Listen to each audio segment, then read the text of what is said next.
د پیښور نه لرې د غرونو په لمن کې یو ډېر ښکلی او آرام کلی و. هلته ژوند ساده و، خو د خلکو زړونه پاک و.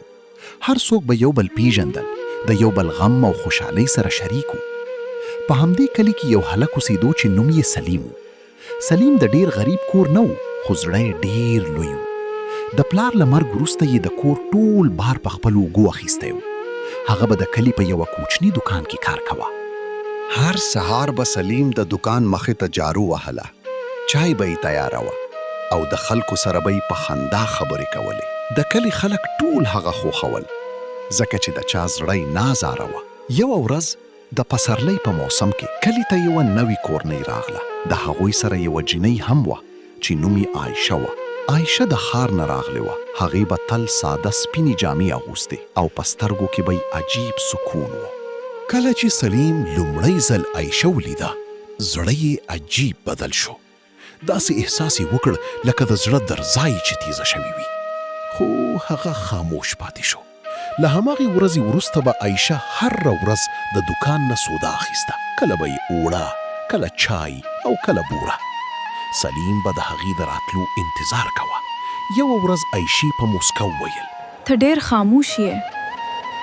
خاموش خلک ډېر څه احساس وي. عایشه د هغه خبرې واورېدلې او لږه غله شوه.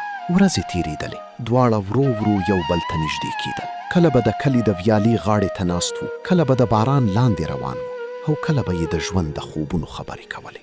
عایشه به ویل: زما خوب دی چې یو داسې کور ولرم چې پکې مینه او سکون وي.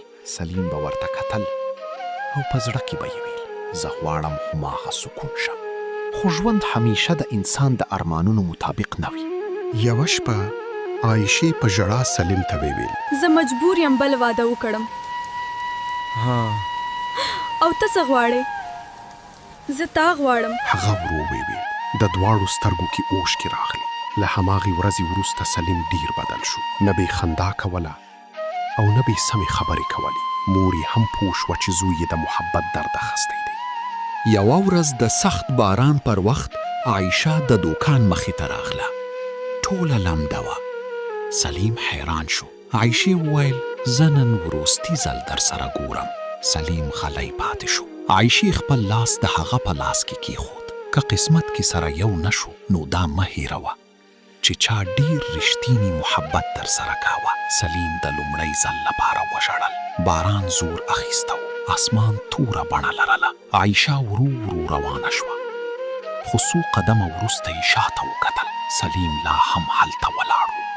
هغې په لوړ غږ ویل: سلیم، که بل ژوند وي بیا به هم تا انتخابوم. او لاړه.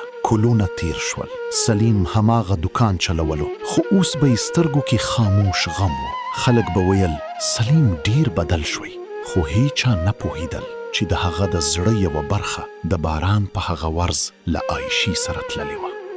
یوه ماښام کله چې باران اورېدو، سلیم د دکان دروازه بنده کړه. اسمان ته یې وکتل او ورو یې وویل: بعضې محبتونه د واده لپاره نه وي، بعضې محبتونه یوازې د زړه د تل لپاره وي. او باران لا هم روان و.